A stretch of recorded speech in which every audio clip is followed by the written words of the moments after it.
د کابل ټکی کام ویب پاڼې محترمو لیدونکو او اوریدونکو سلامونه او نیکې هیلې مو ومنئ. دا ځل مو له وتلي تحلیلګر او د امریکایي رسنیو څارونکي محترم واحد فقیري صاحب سره د سیاسي جریاناتو په اړه ځانګړې مرکه کړې. هیله ده چې تر پایه راسره واوسئ. محترم فقیري صاحب ستړي مه شئ، ډیره مننه چې وخت مو راکړ. ښاغلی فقیري، که په لومړي سر کې راته ووایي اوس مهال چې د دوحې تړون له احتمالي نقض سره مخ دی، د امریکایانو له لوري پر عامو خلکو او طالبانو پر بې جګړې ځایونو بمبارونه او په مقابل کې د طالبانو له لوري پر خوست او کندهار هوایي میدانونو د هوانونو ویشتل به پر روانه سوله او مذاکرات بهیر څه اغیز ولري؟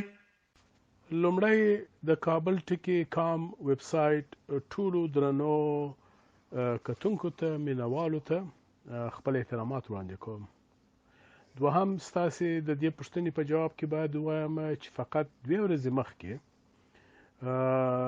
د امریکای د دفاع په وزارت کې یو مطبوعاتي کانفرانس و او په دې مطبوعاتي کانفرانس کې د دغو 2 حملو چې طالبانو ته منسوب دي چې په خوست او کندهار کې کړي دي په دې باره کې پوښتنې وسولې. د امریکای د دفاع وزارت دا وغندلې، یعنی د حملې وغندلې، مګر دا ونه ویل چې دا د قطر د موافقې څخه نقض دی یا د قطر د موافقې څخه سرغړونه ده. نو لهذا زه فکر کوم چې دا دغه 2 حملې ته باید سړی ډېر زیات کش ورنه کړي، ډېر زیات پمپ یې نه کړي. زه فکر کوم چې امریکایان ودې وتلو ته متعهد دي، ژمن دي. د ترکیې دا ناسته هم دا ښیي چې دوی ورته ژمن دي او غواړي چې د افغانستان څخه خپلې قواوې وباسي. په ټولو دغسې مواردو کې پورته او کښته سته، ځینې وخت ځینې مشکلات راځي منځته راځي، مګر عمومي ټرند ته چې زه ګورم، عمومي جریان ته چې زه ګورم، زه فکر کوم چې جریان د سولې پر خوا روان دی، د امریکې د قواو د وتلو پر خوا روان دی. که راته ووایاست چې د دوحې تړون په نقض کې د ملامتیا ګوته په نړیواله او سیمه ییزه کچه چاته نیول کیږي؟ یعنی د کوم لوري کړنې د دې باعث شوې چې د دوحې تړون احتمالي نقض ته زمینه سازي وکړي؟ محترم فقیري صاحب، زما خپل عقیده دا ده چې د دوحې د تړون په نقض کې زیاته ملامتي باید پر امریکایانو واچول سي، د کابل پر رژیم باندې واچول سي. د کابل رژیم په دې برخه کې تر خپل ټول کوشش کړی دی چې دا پروسه شنډه کړي، د پروسې ته خنډ و ځنډ ایجاد کړي، د بندیانو نه آزادول او هغه ځنډول، په خبرو کې ټال چال کول، دا ټول زما په نظر د کابل د حکومت ملامتي ده. او تر هغه ځایه پورې چې زما معلومات ښیي د جهان کې هم دغه برداشت دی چې په دې برخه کې د کابل حکومت رژیم د امرالله صالح و غني او دغه دارو دستې چې د جنگ دوام غواړي، دوی په خپل ټول قدرت سره په دې برخه کې ناغېړي کړې ده، سرغړونې یې کړې دي. نو لهذا ملامتي زیاتره باید پر هغو واچول سي. زه فکر کوم چې امریکایان غواړي چې ووځي، ډېر غواړي چې ووځي، خو هغوی د خپلو ګوډاګیانو ته هم باید، هغوی ته هم باید یو قناعت ورکړي او د هغوی خیال هم باید څه وساتي. مګر زما خپل عقیده دا ده، یعنې پوښتنې په جواب کې د سرغړونو او نقض په برخه کې تر ټولو لویه ملامتي باید د کابل رژیم د امرالله صالح او غني پر اوږو باندې واچول سي. دا چې د مختلفو سیمه ییزو بېپاره هیوادونو له لوري د مسکو غونډه جوړه شوه او همداشان په لنډ وخت کې به د ترکیې د غونډې شاهدان اوسو. دغه ډول غونډې پر روان سوله ییز بهیر او د طالبانو او حکومتي ټیم پر مذاکراتي بهیر څنګه اغیز درلودلی شي؟ که په لنډو ټکو یې راته ووایاست. یعنې د دې اغیزه دا ده چې واقعا هم افغانان که چیرې بین المللي قوتونه نه وي، د بین المللي ټولنې تشویق نه وي، افغانان به چندان وسولې ته زړه ښه نه کړي. او دا څو ځله یې وښودله، هم په قطر کې دا وښودل شوله او هم د ترکیې په نورو غونډو کې دا ښودل شوي دي چې باید پردي خلک موږ ته زمینه برابره کړي، خارجیان باید موږ ته د دې فرصت برابر کړي چې موږ خبرې سره وکړو. حال دا چې دا زموږ سوله ده، په افغانانو پورې اړه لري او افغانان باید سوله وکړي. په دې برخه کې زما عقیده دا ده چې موږ افغانان باید خپل مسؤلیت ومنو، خپل په ګریوان کې وګورو او د خپل مشکلاتو مسؤلیت پر نور وانه چو. دا زموږ وطن دی، د افغانانو وطن دی او دا په موږ پورې اړه لري. صلح او جنګ دواړه په موږ پورې اړه لري. نو لهذا په صلح کې هم باید موږ پیش قدم واوسو.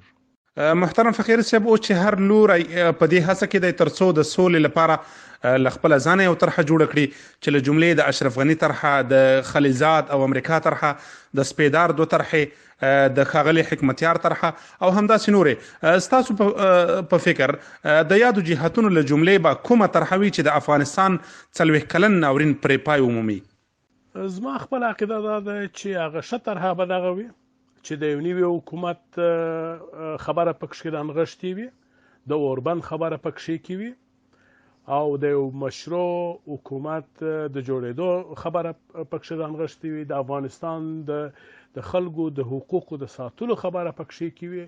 یعنې دغه څو اساسي ټکي دي چې په هغه طرحه کې چې موجود وي، هغه طرحه بې وګټي چې هغه عبارت د صلح ده، د یو مشروع حکومت ده، د اوربند او د افغانستان د خلکو د عمومي خلکو د ټولو خلکو د حقوقو د خوندي کولو څخه دي او د یو آزاد آباد او شاد افغانستان د جوړولو دپاره یو څه پکښې کې وي. زه فکر کوم چې دغه څو ټکي باید په هغه طرح کې وي چې هغه طرح موږ د قبول سي، ومنله سي او خلکو ته د منلو وړ وي.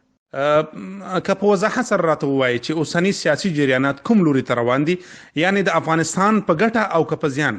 تر ډېره حده پورې زه فکر کوم چې دغسې طلایي چانس په ډېر وخت کې افغانانو ته نه میسر سوی، چې لکه اوس چې میسر سوی دی. دغسې بین المللي ټولنې همکاري، د ګاونډیانو همکاري، د امریکې د خپلې قواو د وتلو ژمنه، یعنې دا چانس واقعا هم په دې 20 کالو کې افغانانو ته نه میسر سوی او اوس دا شی موږ ته په لاس راغلی دی. موږ باید د دې څخه ښه استفاده وکړو. دا په موږ افغانانو پورې اړه لري. بیا هم وایم که موږ افغانانو کې سمارټ واوسېږو، نو کې هوښیار واوسېږو، که موږ افغانان خپل ملي ګټې تر خپل شخصي ګټو مقدمې وګڼو، د دې چانس څخه باید موږ حد اعظم استفاده وکړو او دا چانس باید ضایع نه کړو او ټولې خواوې باید د یو کامپرومایز، د یو نرمښت لاره غوره کړو او د افغانستان هغه عمومي ګټې ته باید پابند واوسېږو چې د افغانستان کې هغه عمومي ګټې به صلح ده، ثبات دی، یو مشروع حکومت دی. بالفرض که د دوحې تړون نقض شي، نو کوم لوری به ډیر زیان ومومي؟ امریکا که طالبان؟ یعنې دغه دوه د جګړې اصلي جهتین دي. که دا تړون احتمالا نقض شي نو کوم لوری به ډیر زیان ومومي فقیر صاحب؟ زه فکر کوم که چیرې دا تړون نقض شي، ټولې خواوې به ضرر وویني، ټولې خوا به ډیر زیات خسارات وویني. په تیره بیا د افغان ولس به ډیر زیات زیانمن سي او زه فکر کوم په دې کې به طالبان هم تر ډیره حده پورې ډیر زیانمن سي، ځکه امریکا ډیره واقعا هم یو قوي ملک دی، زورور ملک دی او دا جنگ هغوی تحمیل کړی دی پر افغانانو باندې او هغوی کولی شي چې دا جنگ ته ډیر دوام ورکړي. امریکایان قدرت لري، طاقت لري، پیسې لري، هر څه لري او ډیری وخت هوایي جنگ کوي، د پر مځکه جنگ نه کوي. خلک عسکر ټوله محفوظ په اډو کې ناست دي. نو مګر یو شی چې هغه به اوس هغه به دا چې د امریکې و پرستیج ته و اعتبار ته به ډېر لوی ضرر ورسوي. افغانان به ډېر مالي او ځاني تاوانونه وویني، طالبان به ډېر مالي او ځاني تاوان وویني.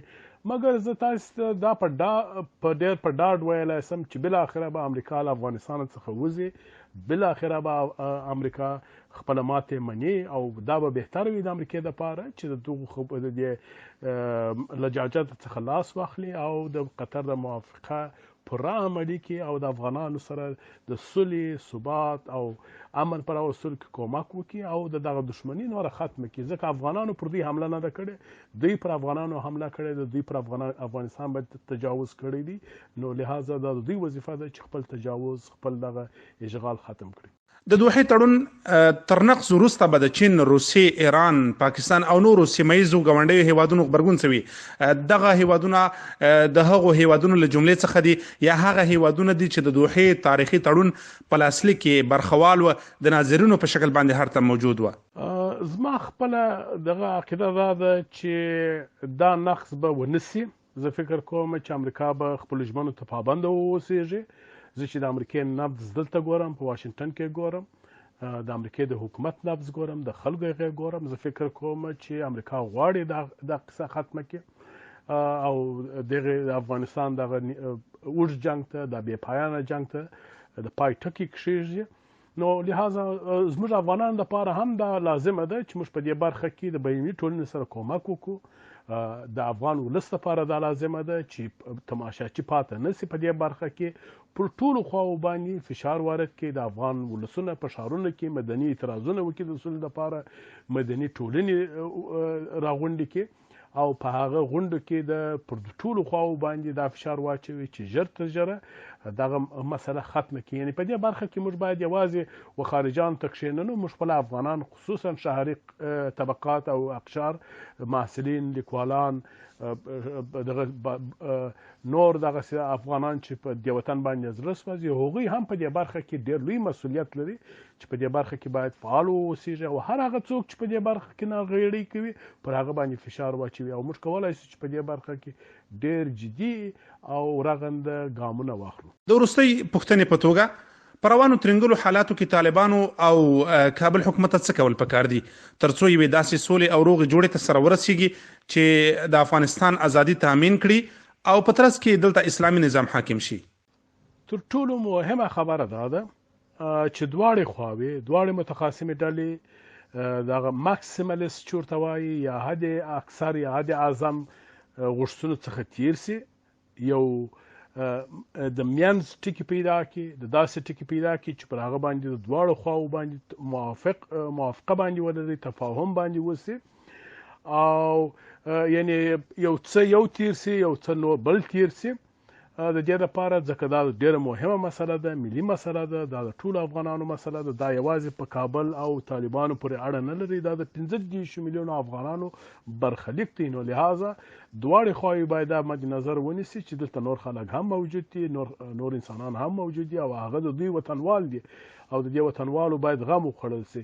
د اسلامي نظام په برخه کې باید ووایم چې اکثریت افغانان، مطلق اکثریت افغانان مسلمانان دي او اسلامي نظام غواړي، داسې اسلامي نظام چې هغه خدمتګاره وي، د خلکو د آراو پابند وي، په انتخاباتو راغلی وي، د خلکو په آراو راغلی وي او مشروع حکومت وي، خدمتګار حکومت وي، د زور او جبر حکومت نه وي.